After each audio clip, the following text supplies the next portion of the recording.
Good morning. I'm Heather Felton, a member of your parish committee.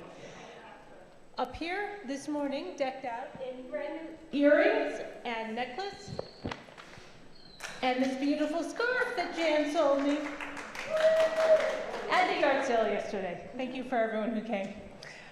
We're very glad that you're here this morning, whether you're online or whether you're here in person with us.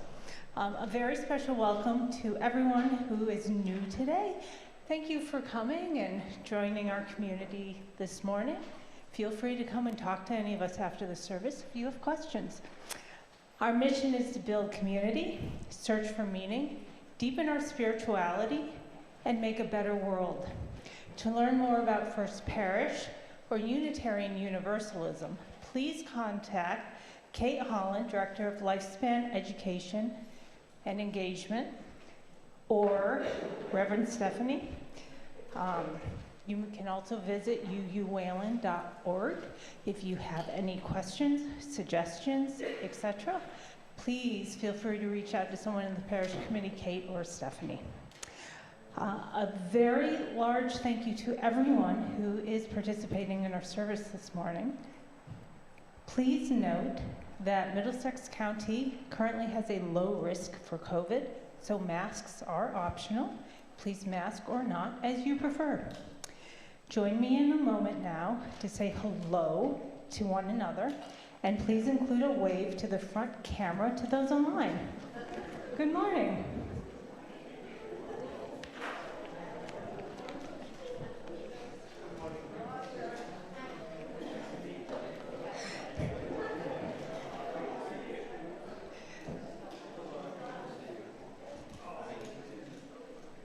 Today we have a quick announcement from Jay Woodruff.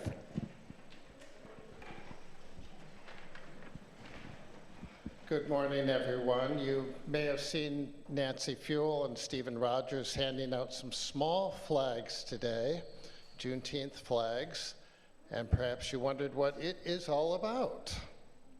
Well, on Sunday, June 18th at 10 a.m., regular service time, down in the vestry, the visioning team that's covering alternate celebrations, including Jill Burrows and I, Nancy, Melanie Larson, Roger Horine, is taking an hour to mark the Juneteenth holiday downstairs in the vestry.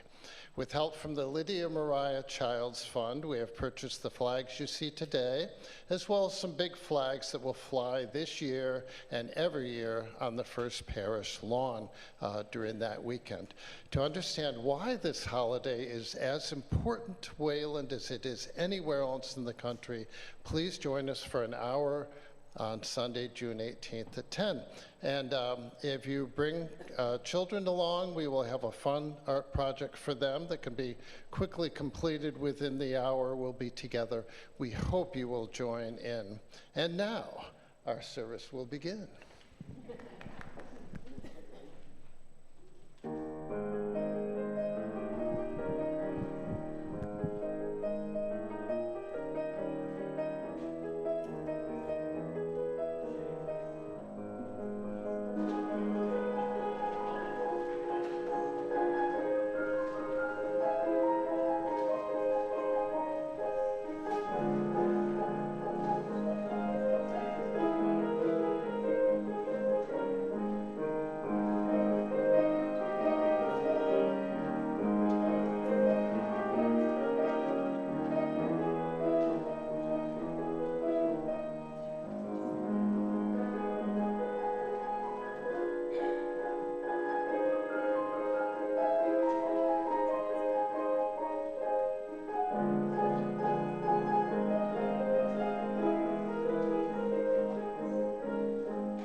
Well, friend, I feel more comfortable. Do you?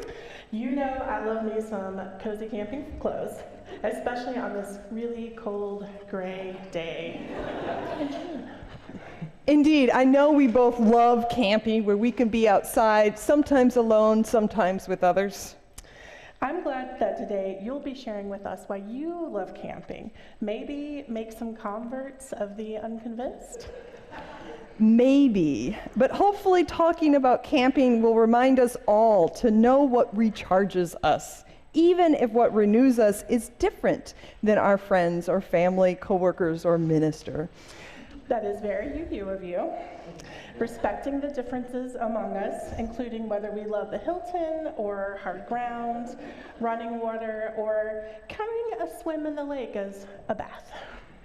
Yes, we may be different in what we think is fun, but I hope today's service makes us all think about what actions feed our souls for the adventure of living fully and well. Sounds great. To affirm what we share as a community, I now invite the Cullen family to come forward to light the chalice and lead us in our covenant.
Thank you, Penny Beer, who I saw online.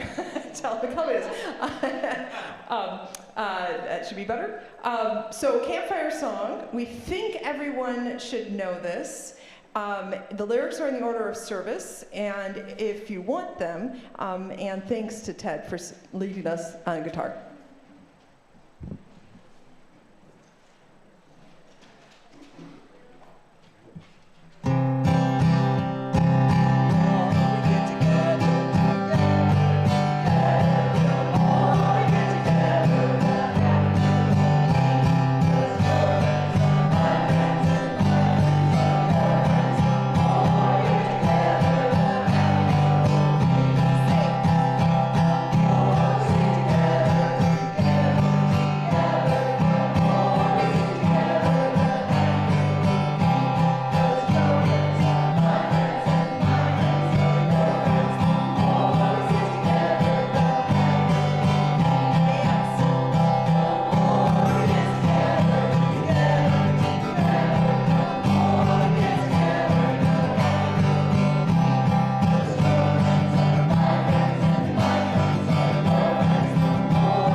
Good morning.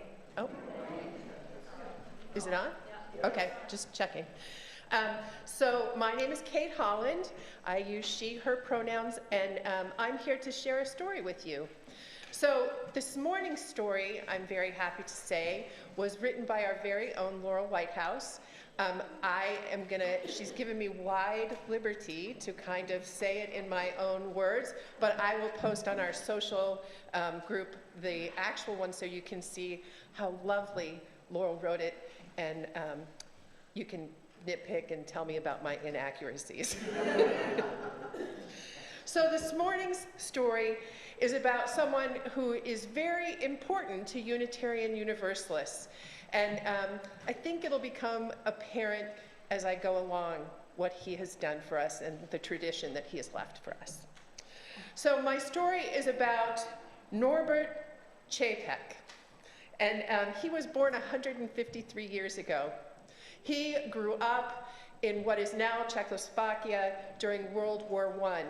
And his life became endangered as he stood up against people trying to tell people how they could or couldn't worship. So during that time, he and his wife moved to America to be safer. And while he was there, he discovered Unitarianism. And he even became a Unitarian minister. So when the war ended, he wanted to go home and share his new religion with people in his homeland. So he moved back to Czechoslovakia and moved to Prague. In Prague, he made a new church, a new congregation, and he was there to spread the ideas of Unitarianism. So his congregation grew, and you should also note the fact that the services back then were not like our services are now. There was no music, there were no stories, and the sermons were very, very, very long. More than you can imagine any minister you've ever been in a service with. It was long, and the benches were hard, and it was cold. So these people were really committed. So as his church grew, Norbert looked around and he realized that even after 5 years after the war had ended, people were still very impacted by the war.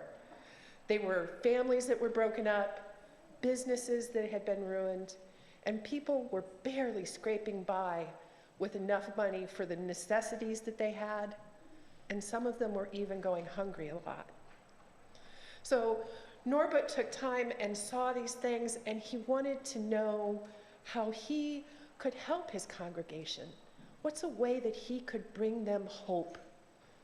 And so he was walking by the river in Prague and crossing the bridges and thinking about this, when off to the side of the river, he saw a beautiful flower growing in hard-packed dirt.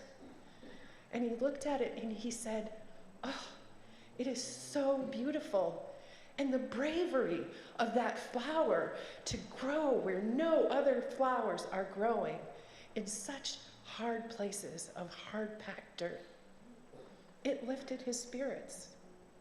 And so he thought about it, and he said, how can I bring this uplift to my congregation? So he decided and put the word out that he would like everyone to bring a flower to the service on Sunday. Because flowers were all over Prague. It was spring. There were roses and primroses. There were beautiful flowers everywhere. So he wasn't sure how it would work out, but on June 4th, everyone came to church with a flower and put them together in the front of the church. And they were beautiful. The colors and the smell, and it just, you couldn't be in the room without feeling better. So Reverend Norbert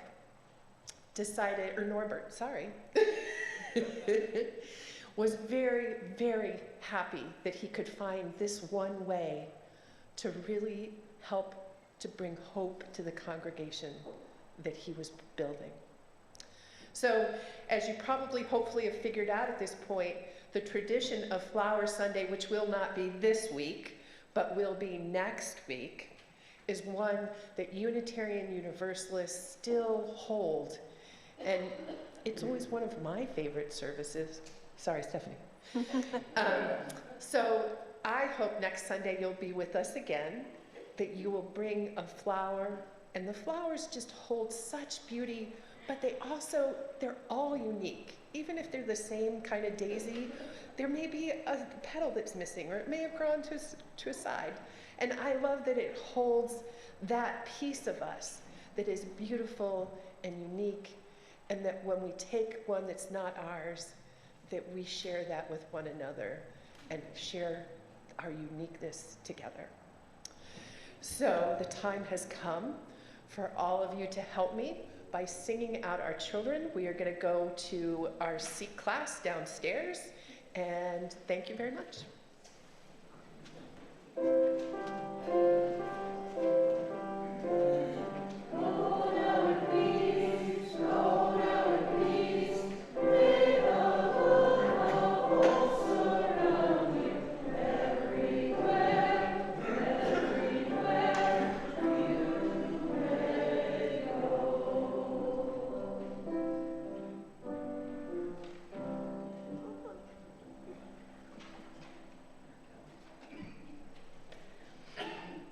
This morning, we take a short moment to reflect on the immense changes of the time Alyssa has shared with our congregation and with those of us on your committee. Looking back, it's getting hard to remember how frozen and shut down the world was when we first had the opportunity to meet. In March of 2021, when face-to-face encounters with strangers were something to be handled with the utmost care, if not with fear, you were pursuing a change to move halfway across the country with your young family, leaving a professional career behind, transferring into cultural change that couldn't be entirely comprehended in advance. You told us that you wanted to continue your work to help create change in the world for those who needed it, but in a new and different way. And your minister, Diane, described you to us as starting to assemble the patchwork of the elements of your ministry into a complete offering. The beginning was hard, settling George into a new life, experiencing the shock of Northeast housing prices, trying to make connections with people you could not meet in person. We were all learning, sometimes painfully, how much harder links are to create or to maintain when casual encounters become the rarest event.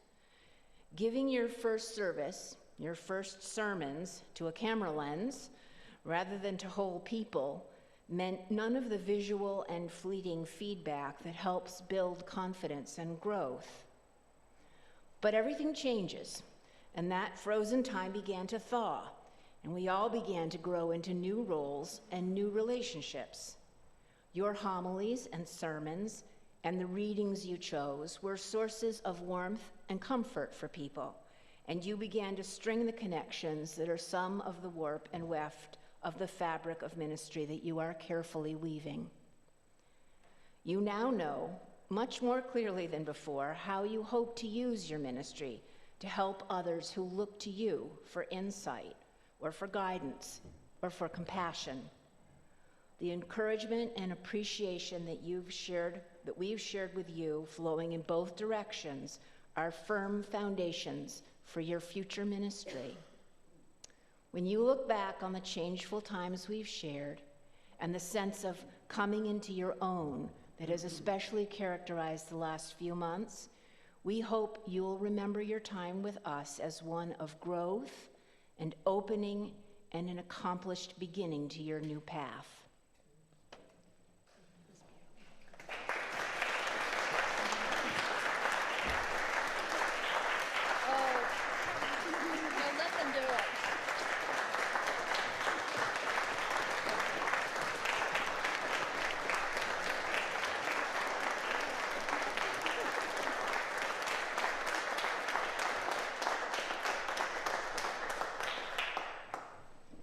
I won't even attempt to be as eloquent as Susan Keyes, but I was going to quote from an old song that reportedly is one of Alyssa's favorite that the choir is going to sing later, and say, happy trails to you until we meet again. Some trails are happy ones, others are blue. It's the way you ride the trail that counts. Here's a happy one for you. So we're so happy to have been on this ride with you, Alyssa. And on behalf of all of us at First Parish, we have some gifts, which you can open downstairs at your leisure, just to remind you of your time with us and everything that you brought us. Thank you.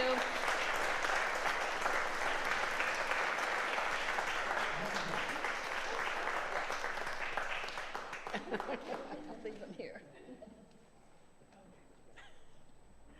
I don't really know what to say, but I'm so grateful for all of you. Like I said in my sermon last week, that, you all have really made me a minister.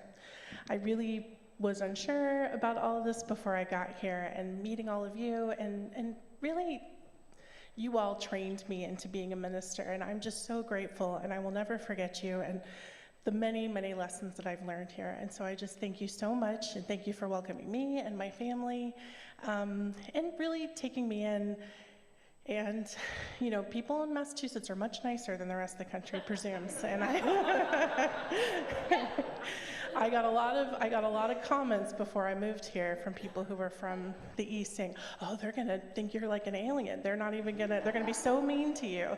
And that was not true. You all have been so kind and warm, and I could not be more grateful that this is where I started my path to ministry. So thank you so much.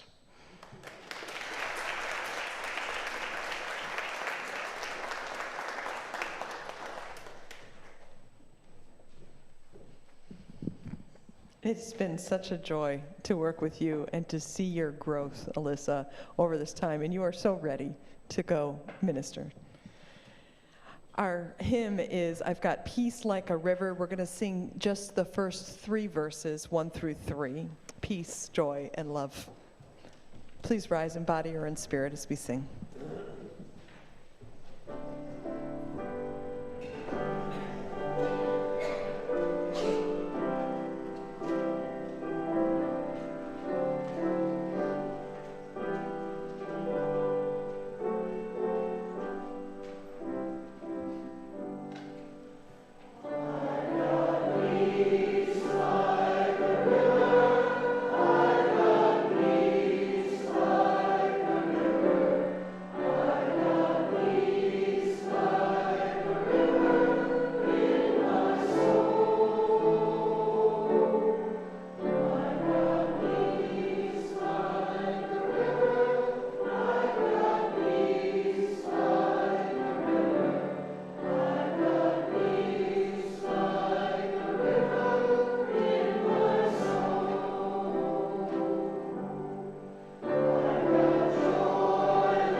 Please join me in the spirit of prayer or meditation. Let's take a deep breath in and out. And another deep breath in and out.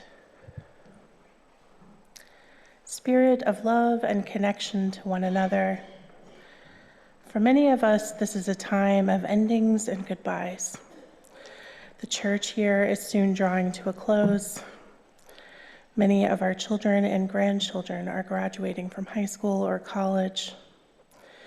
Perhaps someone is planning a big move. And soon I will be saying goodbye to this congregation as well as Reverend Stephanie. And though some of us may be parting from this community, though there may be new opportunities on the horizon, it does not diminish the feeling we have for one another. The affection and care will remain and continue. As we think about endings in the next 2 weeks, let us also remember the many joys we have had with one another, the depth of feeling. And may we always remember our feelings for one another will carry onward, no matter where we may be situated in the world. Amen. Now we will have a moment of stillness, a moment to rest in the silence, or perhaps an opportunity to think about treasured moments in the lifetime of this congregation.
Good morning.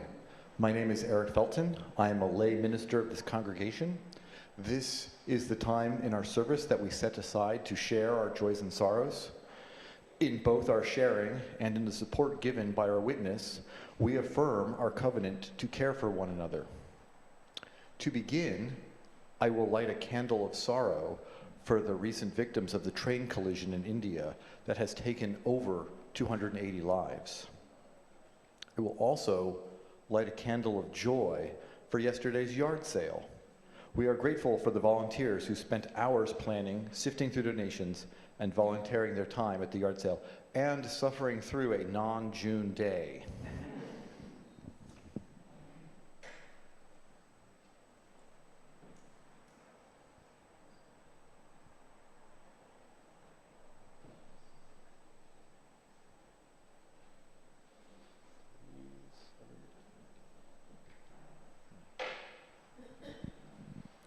If you wish to share, you may come up to the mic. You add your joy or sorrow to the Zoom chat, and I will gladly read it for you. As a note, joys and sorrows are not part of the recorded service that we post.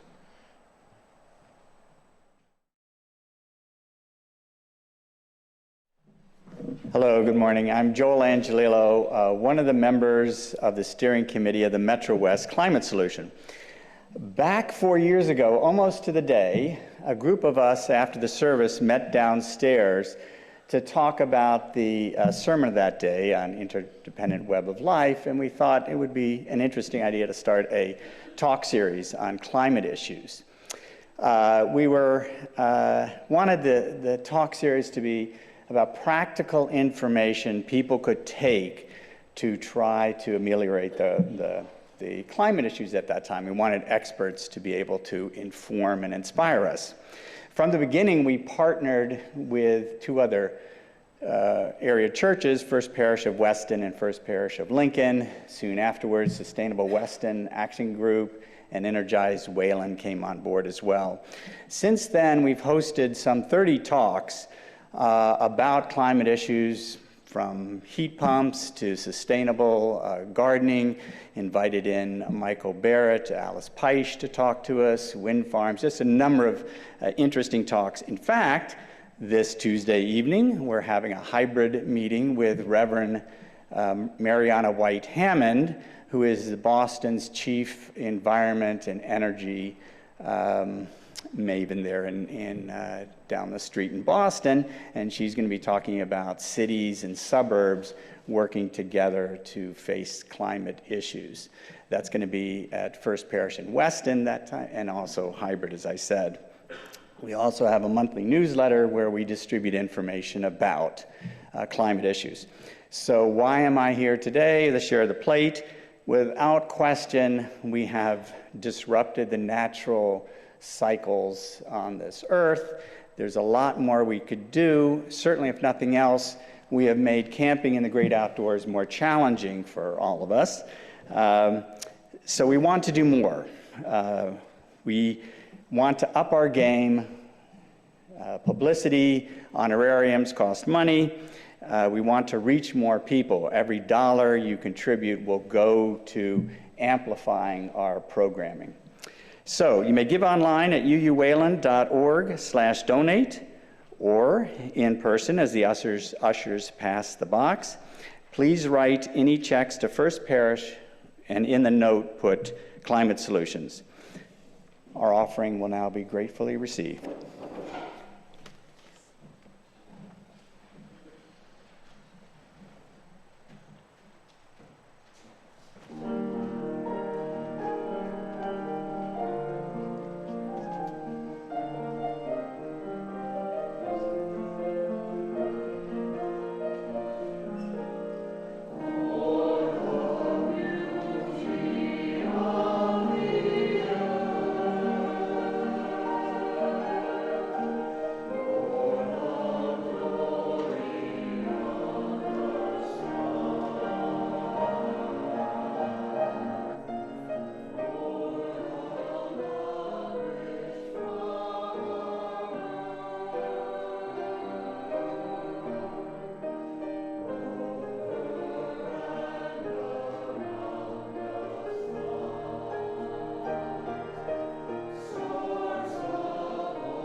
that was done at my installation like that. And it's just a pleasure to hear that again. And I don't know about the rest of the choir, but I know Charlie won't be here next Sunday. And Charlie, thank you for all of the music, the trumpets, the brass over the years. It's just been such a gift. And all of the music is just such a gift. And this is just going to happen for the next.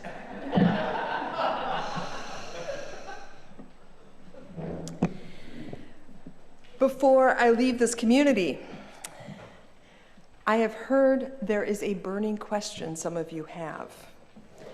Why, Stephanie, do you camp? In answering this question, I hope you will hear not only something about me, but also something about life and land, quiet and community. The federal government owns about 640 million acres of land in the United States, which is about 28% of the total land area. In Massachusetts, only 1.2% of the Commonwealth is federally owned. Places such as the Cape Cod National Seashore or the nearby Minuteman National Historic Park, as well as property owned by the Department of Defense. As you head west, the percentage rises all the way up to Nevada, where nearly 85% of the land is federally owned. In addition to these federal lands across the nation, millions of acres are owned by state or local governments as well. For example, in Massachusetts, more than 15% of the state falls under the jurisdiction of the Department of Conservation and Recreation. Within this land, there are more than 150 state parks, and you can camp in 27 of them. Since 2020, I have personally camped in 16 of these, many multiple times. Of course, there are private campgrounds too, but on the whole, I'm a public lands camper.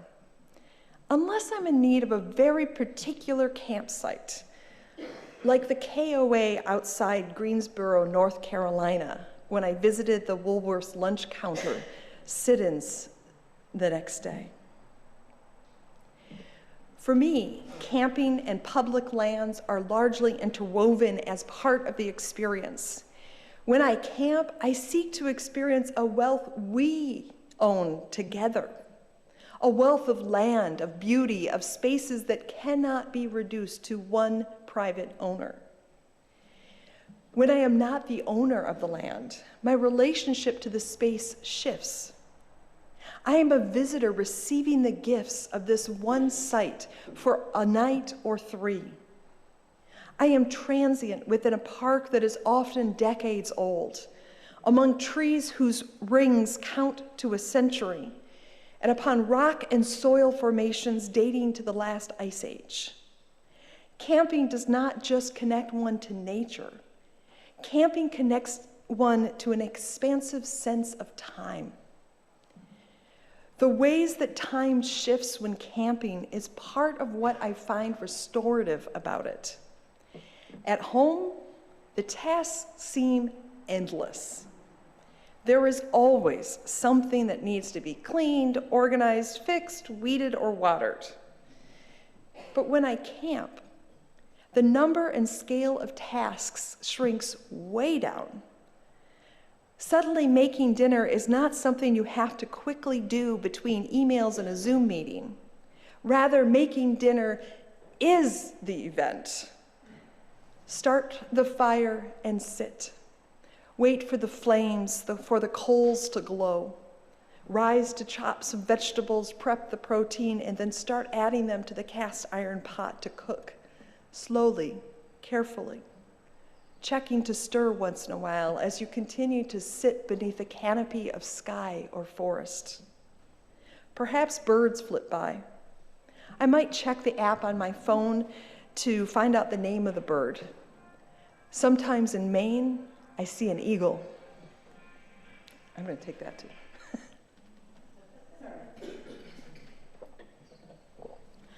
Or if I'm with a friend, we talk. We play competitive games of gin rummy. We laugh. Sometimes we just sit quiet together.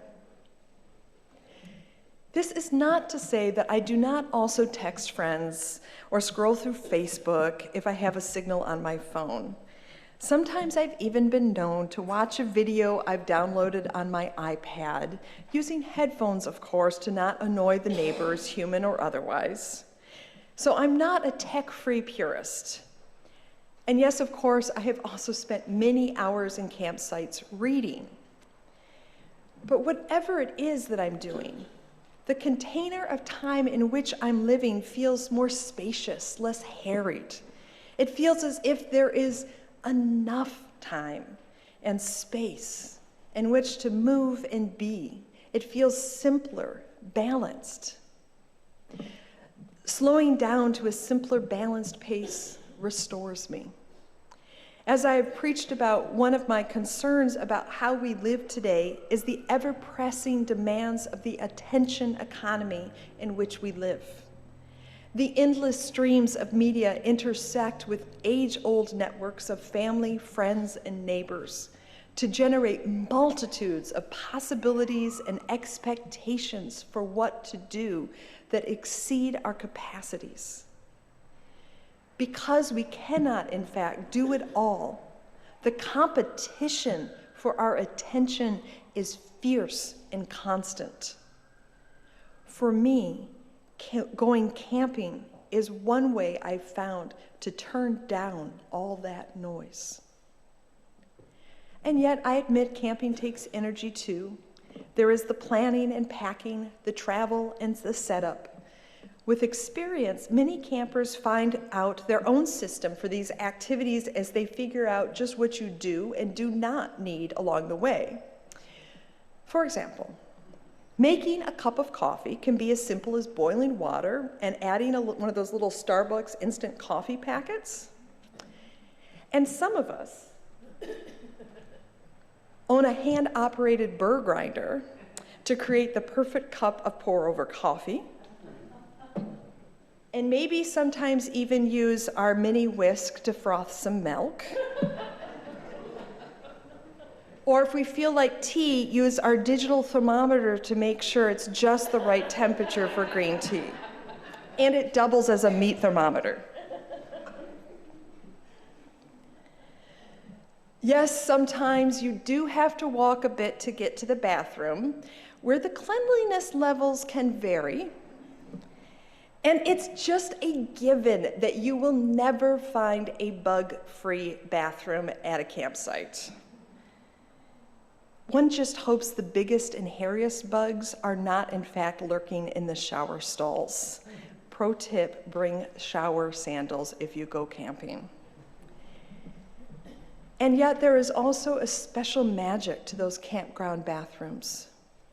As you shuffle by other campers in their own disheveled, smoky clothes, you smile and nod.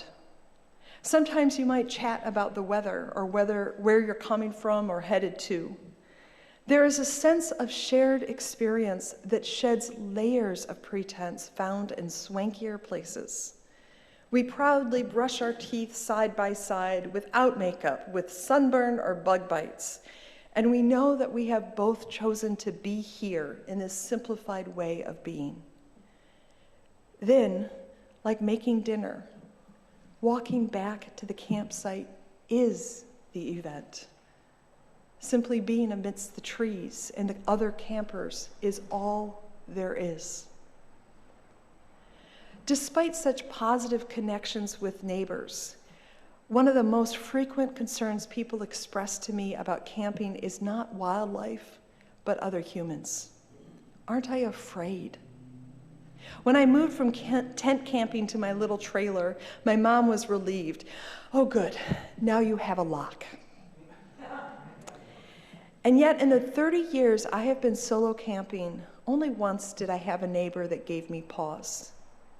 What I usually experience is the contrary: enormous friendliness and generosity.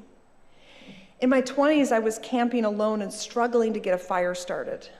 I wandered to a retired couple at the next site and humbly asked for help. The man said he'd be over in a minute. He showed up carrying a bag of charcoal, threw it in the fire pit, doused it with lighter fluid, threw some wood on top of it, and tossed in a match. Wow, that worked. While I have never replicated his particular method, I deeply appreciated his generosity to help a stranger. So many times, I have both received and offered all manner of help in campgrounds over the years. We have all been caught in a situation while camping for which we are not entirely prepared. We have all needed help from a neighbor. We are joined in an implied social contract in which we live side by side, mindful of this space that belongs to all of us and none of us. We are all transient campers crossing paths for but a time. I listen to the laughter of friends or the play of children. I watch people of all kinds as I walk by their campsite or they walk by mine. I notice the political flags or bumper stickers for positions contrary to my own. Another camper compliments my politically progressive t-shirt and starts up a conversation. I notice which campgrounds attract more racial and ethnic diversity, and which ones appear to have only white folks, as if I missed the exclusionary sign at the entrance. Most of all, I become reawakened to a diversity of people beyond the familiar paths of my daily life.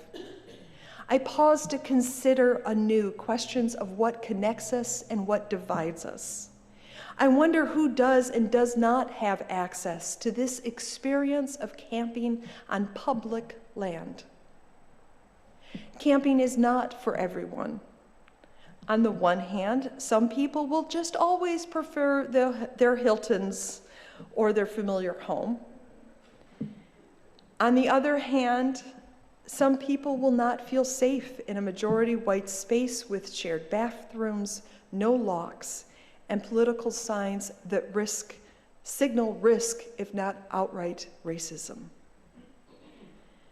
Still others camp not for recreational choice, but out of necessity for low-cost housing. Most campgrounds limit reservations to 2 weeks so that sites remain transient rather than permanent residences. Without a doubt, I have camped beside families who are clearly living from campsite to campsite. The simplicity and relative low cost of camping, which is a restorative experience for me, is for others the best housing option they have. For me, camping is a choice. It is a choice I make to be able to quiet the noise of too many demands, to enjoy the beauty of nature, to be reminded of the precious gift of this transient life, and to connect with others in shared experience. Camping is not without its struggles like any part of life. And camping is not segregated from the socioeconomic issues that fracture and strain our nation. I do not camp to escape. I camp to remember what lies at life's core: food, shelter, beauty, wonder, and human connection. Grounding myself again and again in these, I return with clarity to my relationships as a partner, mom, friend, colleague, and minister.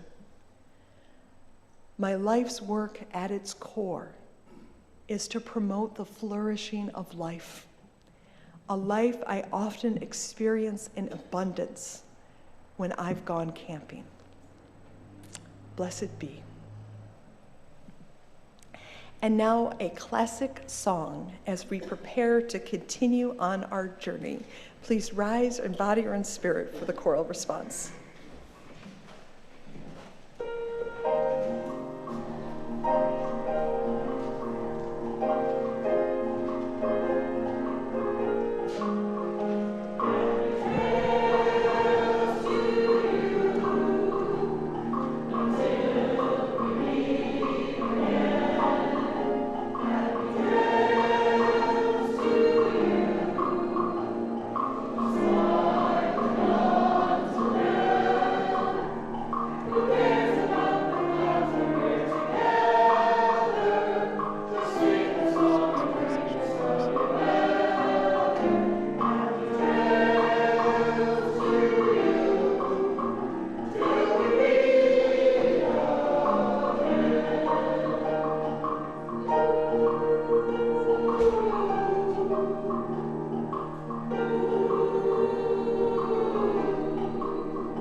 Continuing our goodbyes to Alyssa, we have and the camping theme. We have s'mores and a lot of cheese, because it turns out that Alyssa loves cheese. So please join us in coffee hour if you are here. And also, we're going to do something a little different. We're going to recess out. The lyrics to the closing hymn, song, are in your, I think they're on the lime green piece of paper in your order of service. And we'll cue you when it's time to leave. We'll wait till almost the end of the song, and then we'll recess down as the choir keeps singing us out. Sustained by our connections to each other and to all that is holy, including camping, let us go and be beyond these walls, bringing more light and life, love and justice to our shared world. Amen.